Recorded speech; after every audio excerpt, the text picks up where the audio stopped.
У нас є тут, я скажу, у нас є суттєва перевага. Ми знаходимося в місті, тобто ворог практично зараз як в тирі. Ми знаходимося в місті, у нас є можливість працювати з підвалів, укриття, стояти там за будинками, коли йде артилерійський обстріл. Тобто місто взагалі надає суперсуттєву перевагу, як було в Авдіївці. Тому чому Авдіївка так багато трималась, майже 10 років, до речі, трималась, навіть більше 10 років.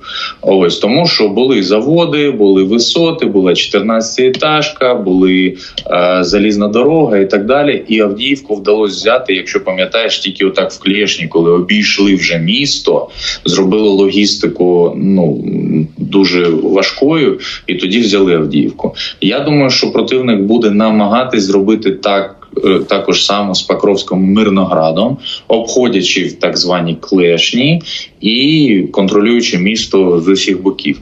Важливість, я думаю, розуміють усі, від Покровська до кордону з Дніпропетровською областю. The town of Vuhledar, when translated, means the gift of cool in Ukrainian. It was a name bestowed on the Donetsk city in 1969 to reflect its status as a mining center. However, as reported in my last video, Vuhledar is now a gift to the Russians. This week, Ukraine's military command admitted that it had ordered its forces to withdraw, while Moscow has confirmed that the city is now under its control. This headline-hitting retreat will of course further sap Ukrainian morale. Moscow has taken what it once regarded as one of Ukraine's toughest fortresses, for Vuhledar's uphill position and strong fortification had allowed Kiev to stubbornly defend it for over 2.5 years and ensured that Russia's two past major assaults proved to be setbacks accompanied by significant losses of men and equipment.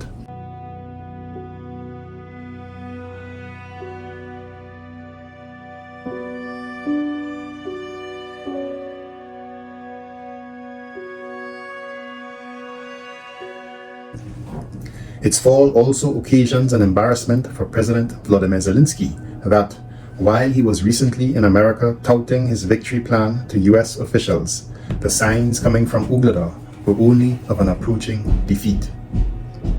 The seizure of Vuhledar constitutes a greater bruising to Ukraine than merely its president's ego.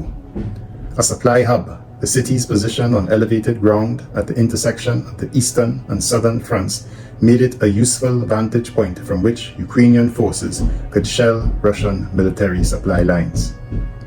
It should also serve as a warning as Ukrainian forces brace for the battle for the highway and rail hub of Pokrovsk.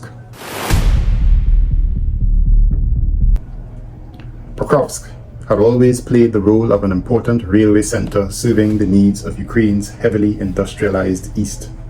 It is home to Ukraine's largest producer of coking coal and plays a key role in the country's economy. The latest report from the Russian Ministry of Defence says that the Russian armed forces recently made further advances in the Pokrovsk direction by capturing the village of Zhelanne Druhe.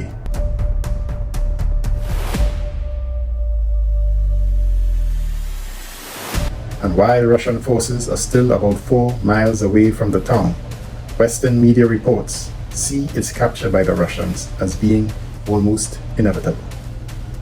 So today we are going to talk about the aftermath of Russia's recent seizure of Vuhledar, how it benefits the Russian armed forces, and speculate on what are the next moves for Russia. We will also comment on the situation around Pokrovsk, which still remains the focus of the Russian Donbass offensive, and whose eventual capture would no doubt overshadow the fall of Vuhledar strategically, politically, and even economically. So let's get into it.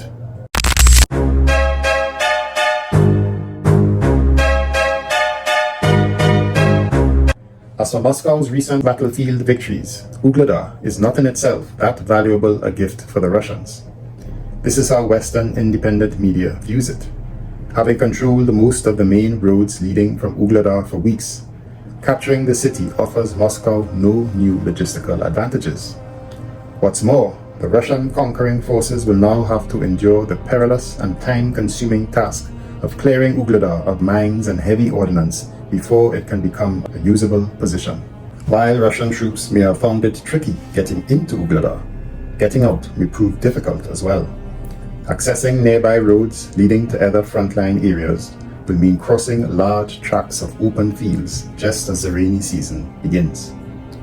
Igor Kimakovsky, advisor to the head of the Donetsk People's Republic, admitted this week that mud will soon render the road out of Vuhledar unusable.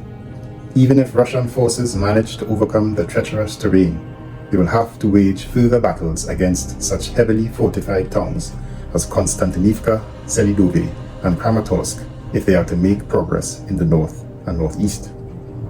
The current assessment by Western independent analysis is that the loss of Vuhledar itself is therefore unlikely to have any significant impact on either side's battlefield fortunes. However, what its capture reveals most is the momentum on Moscow's side at this stage of the war, as Kiev grapples with its endemic manpower and weapon shortages. Ukrainian troops estimated that the Russians were outnumbering them by 7-1 at Vuhledar, some saying as much as 10-1. Commanders complained of new Ukrainian recruits freezing in the face of Russia's onslaught, and Moscow has taken advantage of these issues to gain much territory in the first half of 2024, as it did in the entirety of 2023. However, in a report by Ukrainian media on the 4th of October, a Ukrainian military analyst with the Information Resistance Group, Mr. Alexander Kovalenko, had a more negative view of Vuhledar's capture for Ukraine.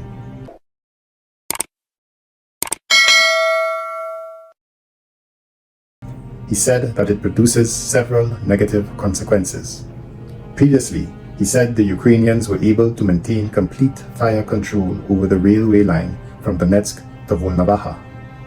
With the Russian capture of Vuhledar, they will gain the opportunity to restore rail logistics along this section of the front, particularly toward the South and Zaporizhia region.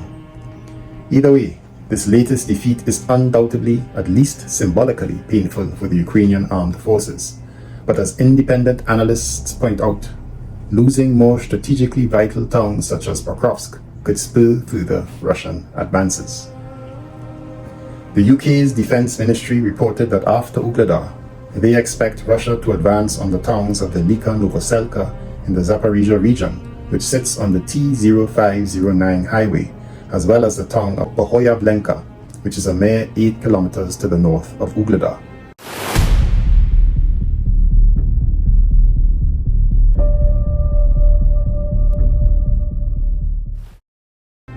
Ukrainian military expert Sergei Gurets, however, thinks Russia's focus is now on Kharkiv.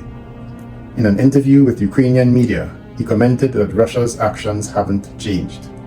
Their main focus is still the Pokrovsk direction.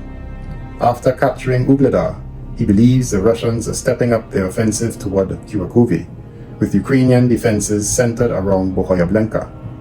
The Russians are also approaching Kharkivka from Krasnohorovka, so that they can target Kharkiv from the north. From Preshestivka, which was the village west of Vuhledar from which the Russians flanked the fortress, the Russians are advancing toward Zolota Niva. The broader picture is, however, clearer, he said. Russia is simply applying pressure on the entire front line to hinder Ukraine's ability to move reserves. Notwithstanding, he reaffirmed that Russia's immediate priority is taking Kharkiv with Pokrovsk in sight once conditions permit. But another question remains after Ukraine's loss of Ukraine's fortress town, and that is, whatever happened to the 72nd Brigade that defended Vuhledar for 2 years? Слава Україні!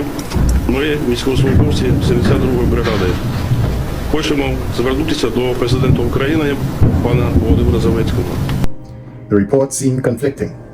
One surviving soldier from the brigade mentioned to Ukrainian media that some battalions of the 72nd Brigade, which suffered significant losses during the Battle of Vuhledar, will remain in Donetsk region about 10 to 15 kilometers from the front line. In quotations, during this time, they will be replenished.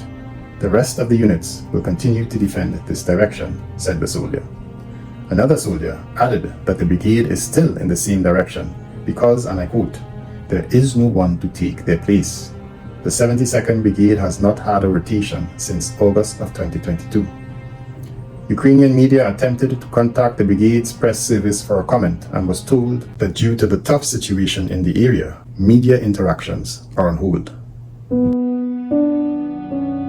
Meanwhile, the reports on the Pokrovsk sector have been sparse for the past week. As of October 2nd, it was reported in Ukrainian media that Ukrainian forces have held their ground in the pocket around Krasnohorivka, northern outskirts, and managed to keep the line between Zhelanne Druhe and Zhelanne Druhe. Russian forces were unable to push forward from Alexandropol, but did attempt a vehicle advance toward Churakove, which ended unsuccessfully. After seizing Ukrainsk, Russian troops were advancing toward Sukurin, approaching it from both the north and the south. An unconfirmed report from today suggests that Russia may have seized the town. Sukurin is critical for the defense of both Selidove and the Hernik area, as it prevents Russians from flanking these settlements. As long as the Russians can't encircle Selidove and Hernik from multiple sides, Ukrainian forces should be able to maintain their defense, as they have for weeks according to Ukrainian media. To the north of Selidove, however, Russian troops finally broke through Marinivka's defenses, expanding their control and moving closer to Korochenko mine. In Selidove itself, the 15th Karadag Brigade is holding the defense lines. Russia attempts to break through with small groups of infantry. On the 7th of October, the Russian Ministry of Defense announced the capture of the village of Zelenoye Toroye in the direction of Pokrovsk. Apparently, Ukraine's reference to this village is by the name of Zhelanne Druhe, which should be more familiar to my viewers. Contrary to Western reports of the past, there seems to be a general acceptance in the media that Pokrovsk's fall is inevitable, as Russia has reportedly knocked out 80% of critical infrastructure in the key logistics hub, as reported by Reuters.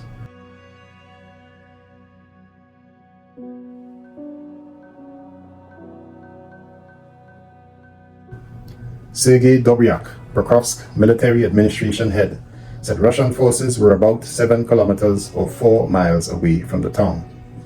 The enemy is leaving us without power, without water, without gas, and thereby preparing us for a very dark winter, he said. The loss of the primary rail and highway lines in and out of Pokrovsk would cut resources to Ukraine's units across the Donbass and possibly force them to retreat before running out of supplies. This would mean an immediate and sweeping Russian advance all along eastern lines. Where Putin goes from here is hard to say, but a campaign back into western Ukraine, this time using attrition tactics, would not be unthinkable, reports Western independent media. Pokrovsk is valuable for another reason that's not immediately apparent. It acts as a high ground in a nation of lowlands, and high ground allows for more effective use of drones, because the signals travel further and are harder to jam with electronic interference. Economically, Pokrovsk is home to Ukraine's largest producer of coking coal. It is vital for metallurgy, which in turn plays a key role in the country's economy. Metals were Ukraine's main export product before Russia's 2022 invasion, accounting for 23% of total goods exports. The export value has shrunk to a quarter of that level as the country's industry is now ravaged by war, according to the BBC. In recent times, on the 4th of October to be precise, Mr. Ivan Sekach, the head of the Public Relations Service of the 110th Mechanized Brigade, described the situation in Pokrovsk to Ukrainian media as being very difficult. He said as follows: "The enemy does not slow down its attempts to advance in the Pokrovsk sector. There are constant attacks in the direction of the city, in particular in the direction of the settlements of Hernik and Selidove. It is in this direction that the occupying Russian forces are trying to advance. The landscape plays an important role here. Before Pokrovsk, there was a relative flat plain. Now the fighting is taking place on slopes and heights, which allows us, as Ukrainians, to slow down the enemy's advance a little. In general, we can say that the Russian forces are constantly attacking. It is very difficult for us, to be honest. We have many wounded." One Ukrainian military expert, Pavlo Narozny, said that if the Russians cut our logistics in Pokrovsk, Chasiv Yar will be doomed. It will be a matter of time before we will have to pull out, because we will not be able to supply our fighters there. Another Ukrainian expert by the name of Mikhailo Yukov put it far more simply to a BBC journalist. If we lose Pokrovsk, the entire front line will crumble.